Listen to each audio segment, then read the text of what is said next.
Dobrý večer. Dnes budeme pozorovat 7 bohyň bojující o tu nejvzácnější cenu, srdce Heimdalla. Po cestě nás čeká spoustu zábavy, napětí a hlavně lásky.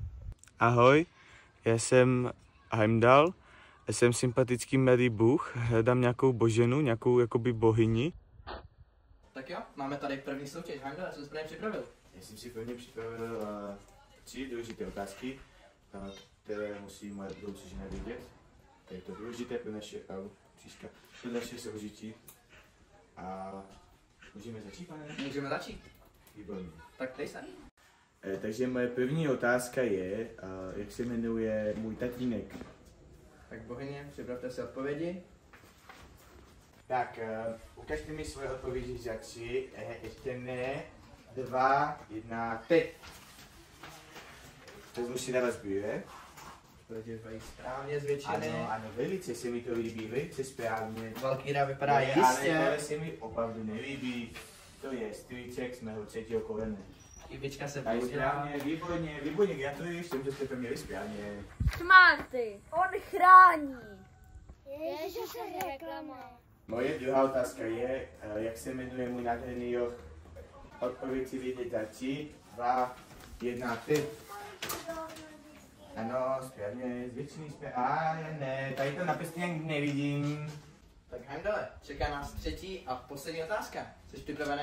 Ano, moje 3. otázka na vás taky všichni je, kolikrát jsem byl ze své pevnosti. Chci vidět odpověď rychle za 3, teď!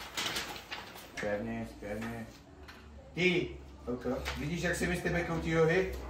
Moje helma říká, že to máš zase špatně. Ano, správně. Výborně. Tak já vám děkuji za účast. Bohyně Idun, byl to dobrý výkon, ale bohužel nepostupuješ. Au, to bolelo. Co to je?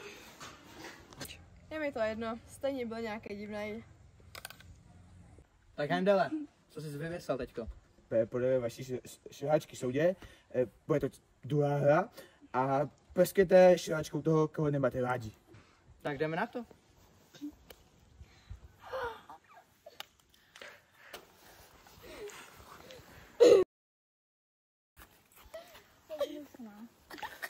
Jsi hrozně pěkný. Tak já si myslím, že je to jednoznačné.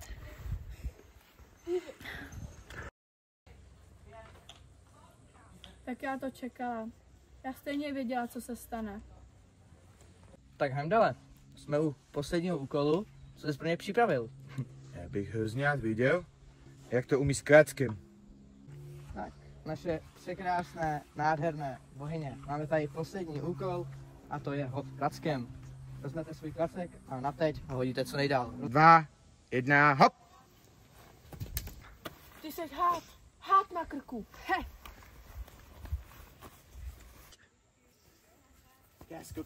Kásko, stůj! Já vím, že jsi ta pravá, i když to neumíš s kráckem. Ale pojď, budeme koukat na hvězdy. Ano. Jdeme. Úplně nádherně. Je, to je nádherný. Padají hvězdy.